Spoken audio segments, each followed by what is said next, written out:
Roiffieux et moi, c'est terminé. Hier soir, il s'est passé quelque chose lors du conseil municipal de mon village. Quelque chose qui en soi pourrait être anodin, mais qui à mon sens révèle un problème bien plus profond. Un problème qui concerne des centaines de communes rurales en France. Et si je fais cette vidéo aujourd'hui, ce n'est absolument pas pour régler mes comptes, c'est parce que je pense qu'il est nécessaire d'en parler. Je m'appelle Thibaut, je suis né et j'ai grandi ici à Roiffieux. C'est mon village. Pas un village où j'ai atterri par hasard, c'est là où j'ai tout construit. J'ai fait de la gym pendant 30 ans au club de l'ASR Gym Roiffieux. J'ai représenté mon club jusqu'au niveau national et même international. Des dizaines et des dizaines de médailles. Ce palmarès, il porte le nom de mon club. Et donc, quelque part, le nom de mon village aussi. Depuis 15 ans, j'y travaille dans le milieu associatif. J'accompagne des enfants, des ados, des adultes, des seniors. Je suis présent chaque semaine, chaque jour, et je contribue à la vie sociale de ce village, clairement pas en théorie, mais dans les faits. Depuis quelques années, maintenant bientôt 14 ans, j'ai créé mon entreprise. Une entreprise spécialisée dans le sport et dans la formation sportive. Une entreprise qui rayonne bien au-delà de Roiffieux, mais qui est ancrée ici même où je paye ma CFE, ici même où je travaille, ici même où je vis. Il y a un an, j'ai sollicité la mairie pour accéder à une salle communale, afin d'y développer mon activité professionnelle, particulièrement dans le milieu de la formation. La réponse que l'on m'a donnée à l'époque, on y réfléchit. Un an plus tard, je les ai à nouveau sollicités, car resté sans réponse, et j'ai été à nouveau reçu. L'issue de cette réunion a été le même. Hier soir, en fin du conseil municipal, j'ai demandé à prendre la parole. Monsieur le maire m'a gracieusement accordé ce droit. Je lui en suis reconnaissant et je le remercie. J'ai expliqué à nouveau ma situation. J'ai exprimé mon étonnement face à une réponse qui, un an après, restait toujours la même. Ni oui ni non. On se laisse le temps d'y réfléchir. Je le dis clairement, un an, pour une entreprise, ce n'est pas du temps de réflexion. C'est une réponse. Et cette réponse a des conséquences réelles sur mon développement, sur ma capacité à créer de l'activité localement. Mais comme vous me connaissez, j'ai plus d'un tour dans mon sac et je vais réagir face à cette situation. Ce qui m'a le plus frappé hier soir, ce n'est pas tant la réponse en elle-même. C'est ce que j'ai observé autour de la table. Pendant que je prenais la parole, certains élus rangeaient leurs affaires, se levaient, partaient. Des élus, des personnes mandatées pour représenter et écouter les habitants de ce village et répondre éventuellement à leurs besoins.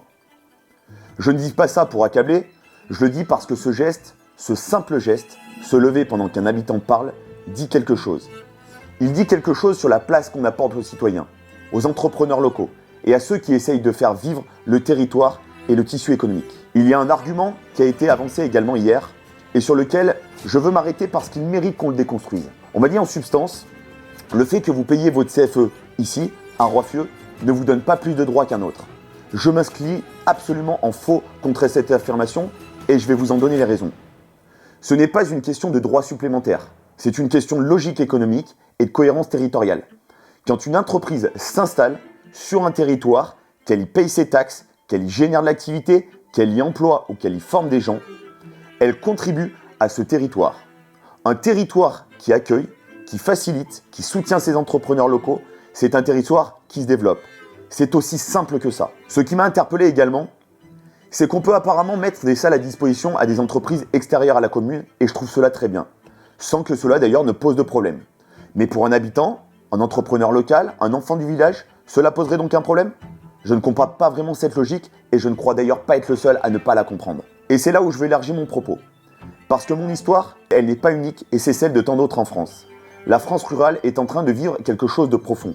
Des commerces ferment, des médecins partent, des écoles se vident, et dans ce contexte, il y a des entrepreneurs, des créateurs, des artisans, des coachs, des formateurs qui choisissent de rester, qui choisissent d'investir toute leur énergie, tout leur temps, leur argent dans leur territoire rural plutôt que d'aller chercher des conditions plus faciles et parfois beaucoup plus rémunératrices. Ces gens-là ne demandent pas la charité, ils ne me demandent pas de subvention, ils ne me demandent pas d'aide. Ils demandent juste « ne nous mettez pas des bâtons dans les roues ». Donnez-nous les moyens minimaux d'exister. Une salle, un accès, une réponse claire, dans un délai raisonnable, rien de plus. Ce que je trouve dramatique, et je pèse ce mot, c'est quand une institution locale, plutôt que de se demander comment est-ce qu'on peut soutenir cette initiative, se demande d'abord pourquoi est-ce qu'on devrait le faire. La ruralité ne se sauvera pas avec des discours sur les territoires. Elle se sauvera avec des actes concrets, des décisions locales, courageuses et une vraie volonté d'accueillir ceux qui veulent y contribuer. Je ne sais pas encore quelle suite va avoir cette histoire pour moi. Je continuerai à travailler, à me battre, à développer mon activité avec ou sans l'accord de ma commune si nécessaire. Si tu vis en zone rurale, si tu es entrepreneur dans un village, si tu te bats pour faire vivre un territoire qui en a besoin, sache que tu n'es pas seul. Et ce combat, il mérite d'être mené et d'être entendu. Si cette vidéo t'a parlé, partage-la. Certainement pas pour moi, mais pour que cette conversation existe. Pour qu'on arrête de traiter la ruralité comme un problème à gérer et qu'on commence à la traiter comme une chance, une véritable opportunité à saisir. Je vous dis à très vite et comptez sur moi pour continuer à mener ce combat.